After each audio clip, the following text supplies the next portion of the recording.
This week, we want to take you inside the Clinton Museum in Little Rock. We spoke with several employees at the Clinton Foundation and Museum, and many of whom know the Clintons personally. First started working with the Clintons in the 1984 gubernatorial campaign, and then a year later went to work in the governor's office. And I was there in the governor's office until he left the office and went to Washington, and then I stayed on an extra year and worked for Governor Tucker. And I've been here 21 years. She told us about how she got involved with the Clintons. It is like the greatest honor of my life.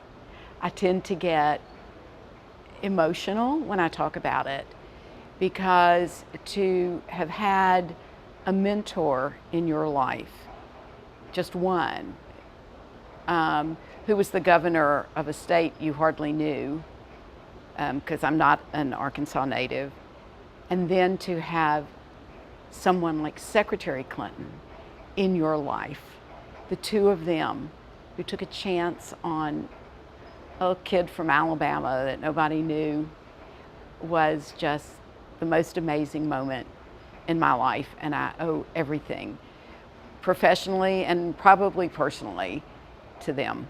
We asked her what it's been like working with the Clintons from the campaign to now. I think it was his Arkansan parts. I mean, he never walked into a room where he didn't respect everyone in it, and he let you know it. He listened. He talked to people. He'd ask your name. He'd say he was glad, it was great to meet you, and he was listening the whole time. Everyone felt more important. Everyone felt seen by him, and everyone believed that he was working for them. And in the 41 years that I have known the Clintons and worked with them, I have never seen a moment where that wasn't true. And we asked her what was different about him that he captivated so many people. Well, I guess it was really the first time that I met them, and this is really about both of the Clintons, because to me they are the same. I met Mrs. Clinton first at a conference, and there were over 1,000 places set at the what was then the Excelsior Hotel. And I didn't know her. I was volunteering in his campaign. I went over to her, unwittingly later realized that she probably never had a moment to herself, and introduced myself and said I was working, volunteering for her husband. And she was just so excited. It was election year of 1984, and so all the candidates were there at this luncheon. And he came in, he was the keynote speaker, and he was shaking hands with everyone, talking everything. All of a sudden, this man comes to the table and says to the other people at the table, "This is Ann Camps. She's one of my best volunteers. She's new to the state, and I want you to make her feel welcome." And the realization that Mrs. Clinton had listened to what I said, had taken the time to pass it on to him, who had taken the time to listen, who had then taken the time to find me and to remember what I said, was as close to a miracle that's ever happened in my life. So it's not just saying, someone saying, oh, he cares about everyone. It's that I was one of the recipients of that. And that has always been my greatest impression of both the Clintons. And we asked her about her personal experience with them that we may not know. This is an amazing place. Some people will look at the Clinton Presidential Museum and Library and think it's historic, that it's about something that happened 30 years ago. It is the most dynamic, breathing place that I have ever been. Because when he built his bridge to the 21st century, initially when he spoke of that in 1996, we were talking about preparing the country for the new millennium. Today I see it as a bridge from what happened in 1990 the past, the future, how to prepare for it, and how he influenced what is happening today. And when you look at our news, every day things are changing, and you can look back at the many alcoves and the timeline here and see the connections.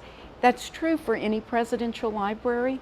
They are all amazing places to be, and they are all very different. This one is about preparing our young people for the future and having them believe in themselves, believe in the nobility of public service, and the importance of contributing to your community. We asked Ann what President Clinton wanted out of this museum. I think he wanted children, the children of Arkansas, and beyond that, children throughout the country and around the world, to realize the way you started. A young man from Arkansas became a 5-term governor and a 2-term president. It is possible as long as we believe in ourselves and we believe in our children and we give our children what they need so that they can become the best they can be. They can become the best teacher, the best mayor, the best architect, the best parent. And those skills are here. And I know every day I remind myself that a future governor has walked through our doors, maybe as a 4th grader, maybe as a little toddler. They are not yet where they will be, but hopefully where they end up will be because of an inspiration that they found here. And she wanted to clarify the difference between the Clinton Library and a public library. A presidential library is very different from a public library, and people come here sometimes not knowing the difference. It is an experience to go to any library and a privilege, but this presidential center here in Little Rock, which has been such an economic boom to the community, which has seen more than 5 million people from all over Arkansas, across the country, around the world, come here. Everyone is coming here looking for something, whether it's history, whether it's an experience, whether their grandparents met President Clinton once in Iowa, and they always find what they're looking for. So our job here as part of the Clinton Foundation, part of the Clinton Presidential Center, is to welcome everyone, is to show them some Southern hospitality, and to give everyone a sense of purpose so that they will leave knowing more than they did when they got here. Still to come, the new portrait exhibit you can see, but there's only a limited time. Thanks for staying with us as we give you an inside look at the Clinton Presidential Library and Museum in Little Rock. Rebecca Tennille with the Clinton Center talks about how special it is for everyone in Arkansas. Well, there aren't very many presidential libraries, if you think about it. And so for us to have one in Little Rock is pretty extraordinary. And then we have 3 in Texas. So, you know, I encourage people to make the whole sweep and see all of them. But it's really a special venue here, and it's where we encourage civil dialogue and we inspire the next generation of leaders, and then we provide wonderful series and exhibits that people might not otherwise get to see. Some we curate in-house, and then some we bring in from the big cities. She says if you can't make the programs in Little Rock, there are ways to participate even in Northwest Arkansas and the River Valley. If you're not able to attend, every program is going to be on YouTube, our YouTube channel, the next day. So, I encourage you to listen in, watch in. They're really interesting programs, and they're really well thought out. She talks about her history with the Clintons. I'm not from Arkansas. I moved here in 1992, which, as we all know, is a big year for the Clintons. And I didn't go to the White House. I've been here. But for me, just being able to be a part of such a bigger entity and being able to be close to people who are just such dedicated public servants. And then I love what they've done here in the state. I love what the center has done and the economic development it has brought about. And we've welcomed 5.2 million visitors from around the country. So, you know, we just encourage everybody to, you know, when you're in town, please stop by and just look at the permanent and temporary exhibits. If we happen to have a program, please stay and join us for that. We have a wonderful restaurant in 42. You can make a whole day of it. And one of the new things that you can see at the Presidential Museum for a limited time is the Portrait Gallery. Stephanie Mason is the Supervisory Museum Curator at the Clinton Presidential Library. So here we actually have over 55 pieces of artwork that portrays the First Family or former First Family. One of the best things about this exhibit is how detailed and how in-depth it really is. So it actually goes from drawings to photography all the way down to paintings. So it definitely kind of gives a different vibe of just how they portrayed the Clintons. We asked her about her favorite at the exhibit. That's such a hard question, honestly, because I really appreciate all of the different mediums, but I will, if I have to choose a favorite, it would definitely be the silk pieces, a lot of the woven pieces that we have. Definitely the original portraits from the White House is definitely my favorite, considering that it is the first portrait commissioned by African-American artists, so that's definitely one of my favorites, and it's a draw, most definitely. And she says it will not stay here long. It's definitely a temporary exhibit, so if you haven't gotten a chance to come out and see it, please do. We actually have the exhibit, it closes on December 7th, so you got to get out here as soon as possible. And she says the works are by various artists. Yeah, some of them are actually novice, so they were beginner artists, and there are some that are very prominent.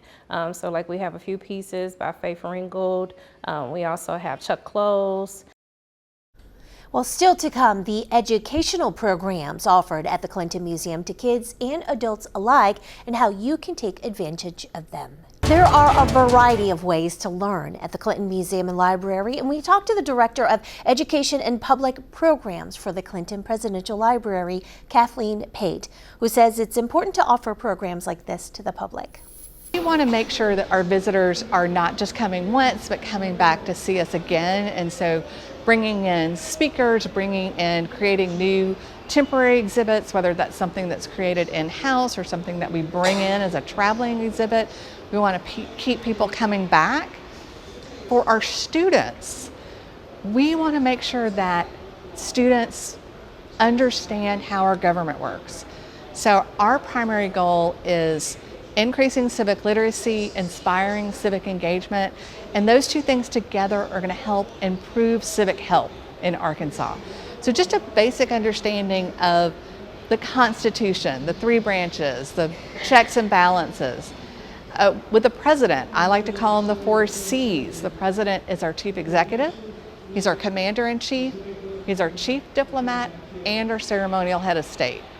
Pate talks about the importance of having these programs for kids. Well, because to have a democracy, we the citizens have to participate.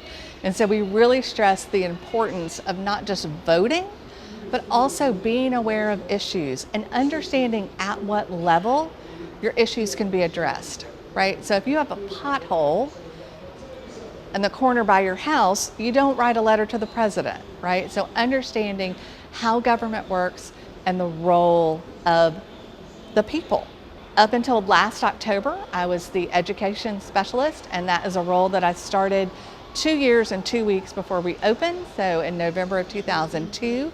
I think everyone knows we opened to the public in 2004. Last year we celebrated our 20th anniversary.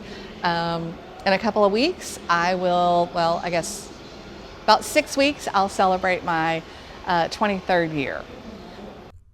We asked her why this is so important for the state of Arkansas and the community here. Well, there are a couple of ways that having a presidential library impacts the community. One is that economic impact, right? They did a study about what has happened over the last 20 years in terms of economics, but it's also an opportunity for people. For example, we have a replica of the Oval Office. Even if you have an opportunity to go to DC, even if you have an opportunity to tour the White House, it's very unlikely that you're going to get to go in the Oval Office. And so to be able to show that to students, get them excited about, being president and having a president from Arkansas, President Clinton's story exemplifies the American ideal that anyone can grow up to be president.